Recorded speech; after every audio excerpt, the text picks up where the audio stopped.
Tinder, एक dating app, digital दुनिया का अनोखा आविष्कार जहां बस एक स्वाइप से ही लोगों के बीच दोस्ती होती है और इवन उनके बीच कनेक्शन भी जुड़ते हैं। जिस ऐप को आज लोग फन और टाइम पास के लिए यूज करते हैं, उस ऐप के जरिए इतना भयानक कांड भी हो सकता है, ये किसी ने भी नहीं सोचा था। वैसे ही एक कांड है प्रिया सेठ टिंडर मर्डर केस, जो एक उम्मीद भरे मैच के रूप में शुरू हुआ और एक दर्दनाक हत्याकांड में बदल गया, जिसने पूरे देश को सदमे में डाल दिया और ऑनलाइन डेटिंग की सुरक्षा के बारे में कई जरूरी सवाल खड़े कर दिए। टिंडर मर्डर केस एक ऐसा केस है जिसका इतना भयानक अंजाम होगा वो किसी ने भी नहीं सोचा था। किसी इंसान की मानसिकता क्या हो सकती है वो कभी भी उसका चेहरा देखकर बताया नहीं जा सकता। वैसा ही हुआ था इस केस में भी। दुष्यंत शर्मा प्रिया सेठ से लगातार मिलता रहा, मगर उसके इरादों के बारे में कभी नहीं जान पाया। जिसका अंत क्या हुआ उसके बारे में डिटेल में पूरी बात आज की इस वीडियो में डिस्कस करेंगे। अबाउट प्रिया सेठ।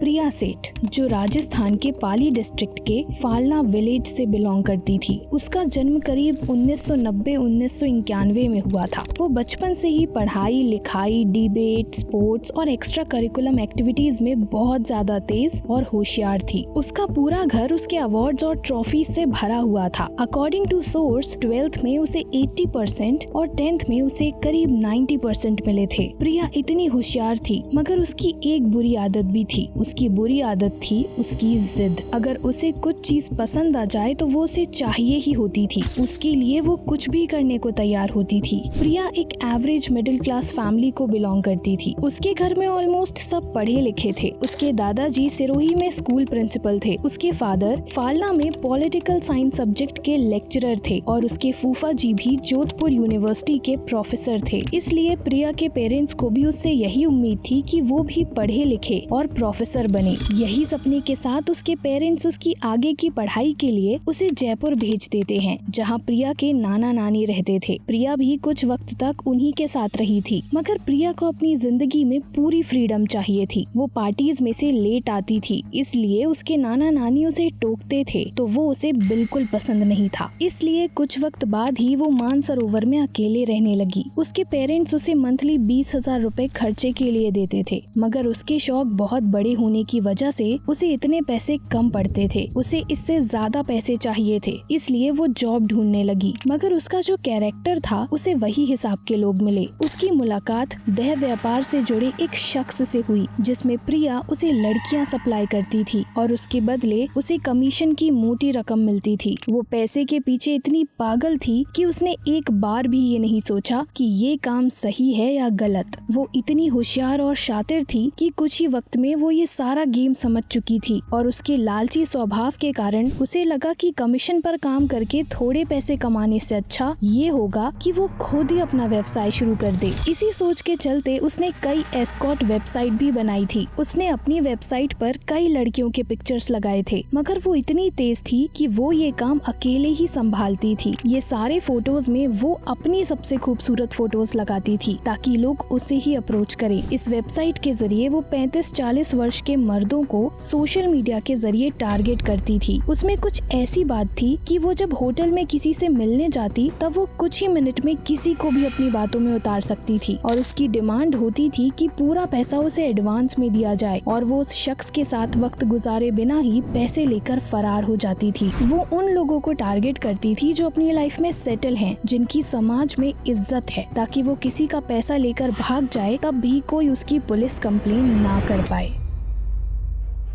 अबाउट दीक्षांत कामरा।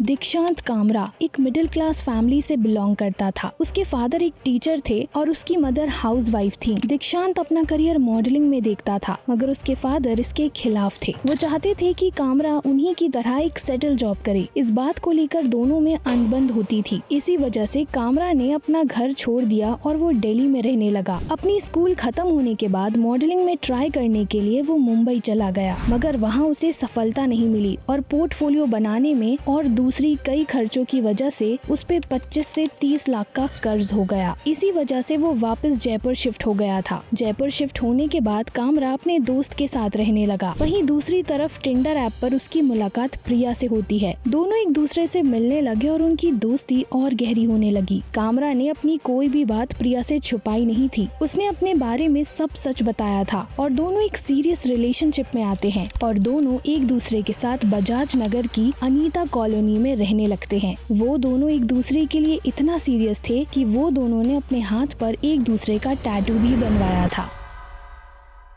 अबाउट टिंडर कांड।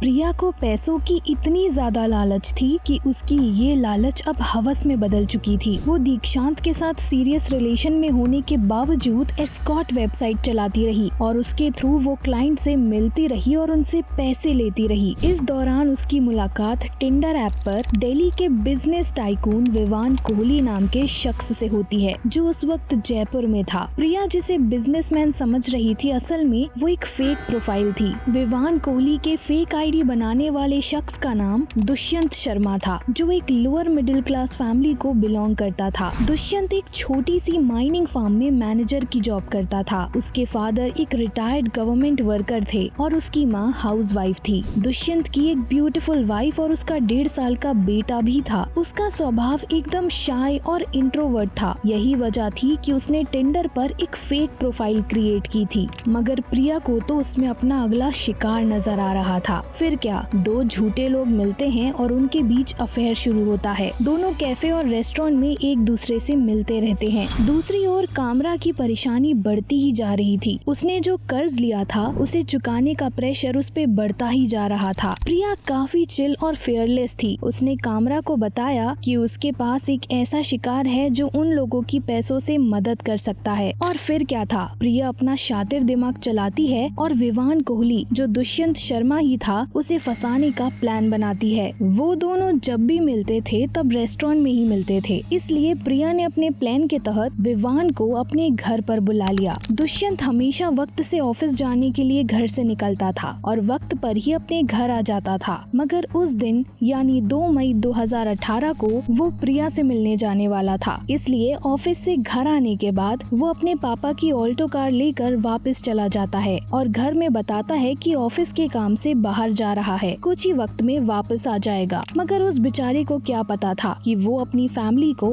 आखिरी बार देख रहा है। वो प्रिया से मिलने के लिए निकल पड़ता है। वो रास्ते में से एक वाइन की बोतल भी खरीदता है। वो लोग जो कैफे में अक्सर मिला करते थे, वहीं प्रिया उसका वेट कर रही थी। वो वहाँ पहुँचता है तो देखता है कि प्रिया उसका वेट कर रही थी। प्रिया उसकी गाड़ी में बैठती है और वो दोनों उसके घर जाने के लिए निकल जाते हैं। शाम के करीब 7:30 बजे वो लोग प्रिया के घर पहुँच जाते हैं। जब वो लोग घर पहुंचते हैं, घर में घुसते ही दुष्यंत हक्का बक्का रह जाता है। वहाँ प्रिया के अलावा और 2 लोग मौजूद थे, जिसमें से एक दीक्षांत कामरा था और दूसरा उसका दोस्त लक्ष्य वालिया था। दुष्यंत वो लोग को देखकर घबरा जाता है और सोचता है कि उसने यहाँ आकर बहुत बड़ी गलती कर दी है। लक्ष्य वालिया कामरा का दोस्त था। वो दोनों एक ही स्कूल में पढ़ते थे। लक्ष्य अपने पेरेंट्स का इकलौता लड़का था और उसके फादर की डेथ हो चुकी थी। वो यहाँ अपने दोस्त की मदद करने आया था। प्लान के अकॉर्डिंग वो लोग ने विवान कोहली के पास 10 लाख रुपए की डिमांड की और पैसे पाने के लिए उसको टॉर्चर करना शुरू किया। अब दुष्यंत समझ चुका था कि वो किसी बड़ी मुसीबत में फंस चुका है। एक ऐसा वक्त आया जब दुष्यंत को अपनी असली पहचान बतानी पड़ी। जब उन्हें पता चला कि जिसे वो बिजनेस टाइकून विवान कोहली समझ रहे थे, असलियत में वो तो एक माइनिंग फार्म में काम करने वाला एक साधारण शख्स था। ये सुनते ही उनके पैरों तले जैसी जमीन हट गई। हड़बड़ी में वो लोग दुष्यंत की आईडी प्रूफ चेक करने लगे, जिसे देखकर पता लगा कि वो सच बोल रहा है। मगर उन लोगों को तो बस पैसों से मतलब था। फिर चाहे वो दुष्यंत हो या विवान, वो लोग पैसों के लिए दुष्यंत को वापस टॉर्चर करने लगे। ऐसा पहली बार हुआ था कि दुष्यंत वक्त पर अपने घर ना पहुंचा हो, इसलिए उसके पेरेंट्स भी उसकी फिक्र करने लगे। उसके नंबर पर फोन करने लगे, मगर फोन उसके पास ना होने की वजह से दुष्यंत से बात नहीं हो पाई। इसलिए उसके फादर अपने बेटे की मिसिंग कंप्लेन फाइल करते हैं। 3 मई को सुबह 9:30 बजे के आसपास दुष्यंत अपने फादर को कॉल करता है और अपनी आप बीती उन्हें बताता है और कहता है कि ये लोग 10 लाख रुपए की मांग कर रहे हैं। ये सुनकर दुष्यंत के फादर बहुत ज्यादा घबरा जाते हैं। फिर प्रिया उसके हाथ से फोन छीनकर उसके पापा को धमकाती है।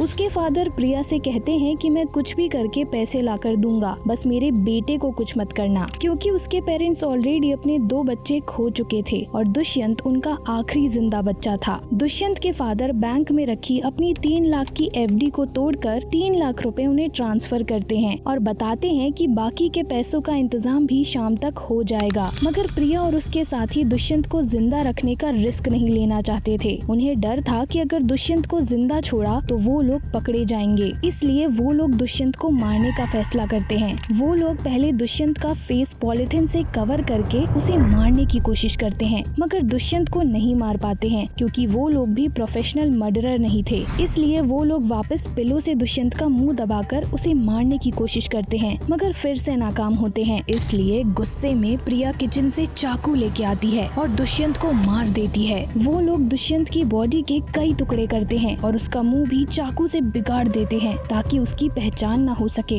ये लोग पैसे के ऐसे भूखे थे कि दुष्यंत की मौत के बाद भी उसके पास जो एटीएम कार्ड था उसे यूज करके उसमें से 3 बार पैसे निकाले थे। 12:58 पर 10,000 निकाले, 12:59 पर और 10,000 निकाले और फाइनली 1 बजे दूसरे 5,000 निकाले हैं। वो लोग ने न्यू सांगानगर रोड सोदाना की एक दुकान से 1600 रुपए की ट्रॉली बैग खरीदी थी और उसमें दुष्यंत की बॉडी के टुकड़ों को भर दिया। वो लोग इतने शातिर थे कि दुष्यंत की बॉडी को डंप करने के लिए भी उसकी ही कार की नंबर प्लेट चेंज करके यूज किया था। वो लोग ने दुष्यंत की बॉडी को आमिर के जंगलों में फेंक दिया। दूसरी ओर दुष्यंत के फादर ने उसकी मिसिंग कंप्लेन की थी, इसलिए पुलिस भी उसकी तलाश में जुट गई थी। शाम के वक्त पुलिस को जंगल के पास से एक बैग बरामद होती है। उसे खोलने पर पता चलता है कि उसमें एक लाश है, मगर उसकी शक्ल खराब होने की वजह से उसकी पहचान नहीं हो पा रही थी। रिसेंटली दुष्यंत के फादर ने ही मिसिंग कंप्लेन की थी, इसलिए झोटवाड़ा पुलिस बॉडी की पहचान करने उन्हें ही बुलाता है, मगर चेहरा खराब होने की वजह से उसके फादर भी उसे पहचान नहीं पा रहे थे। मगर उनका एक ही लड़का जिंदा था, इसलिए उसे बुरी नजर और सब चीजों से बचाने के लिए उसके हाथ पर मन्नतों के कई धागे बांधे हुए थे, जिससे उसके फादर ने उसकी पहचान की।